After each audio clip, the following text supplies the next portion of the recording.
La première apparition du président algérien Abdelmadjid Tebboune depuis son transfert en Allemagne, où il a été hospitalisé fin octobre après avoir contracté le coronavirus, visait à rassurer un pays qui attend depuis longtemps de profondes réformes politiques.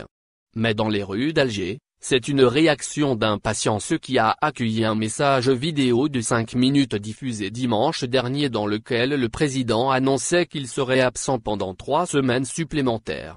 La plupart de nos demandes attendent toujours une réponse, déplore Ahmed Abachi, membre du mouvement de contestation populaire Irak qui a entraîné la mise à l'écart de l'ancien président Abdelaziz Bouteflika en 2019 et qui réclame le renouvellement de l'élite politique au pouvoir depuis l'indépendance. Âgé de 75 ans et grand fumeur, Abdelmadjid Tebboune est apparu très amaigri dans la vidéo, la première depuis son transfert en Allemagne. L'absence de photos ou de vidéos du mandataire avait suscité des rumeurs sur son état de santé réel, les bulletins d'information officiels assurant que le président se portait bien.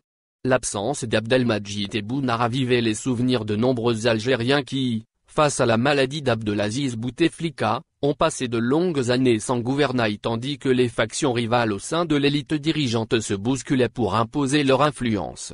Bouteflika était complètement incapable de parler, de marcher, et on nous répétait sans cesse qu'il était capable de diriger le pays, se souvient Antar Essoui, un plombier. Le président Tebboune aura beaucoup à faire à son retour à Alger.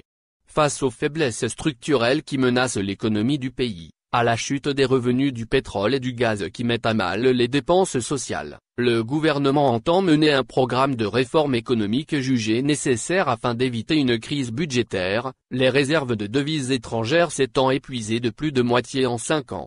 Le Irak n'est cependant pas convaincu que les efforts d'Abdelmadjid Tebboune pour tourner la page de la contestation de 2019 porteront leurs fruits. La pandémie de coronavirus a mis fin aux manifestations en mars dernier mais le référendum que le chef de l'État avait organisé en novembre dernier sur la réforme de la constitution algérienne n'a attiré qu'un quart des électeurs inscrits. L'Algérie est confrontée à l'une des périodes les plus difficiles de son histoire. Des menaces nous entourent, affirme le professeur Raïd Chalabi, évoquant la crise politique interne, les menaces économiques et les conflits qui secouent toute la région. Tebboune fera face à ses plus grands défis après son rétablissement.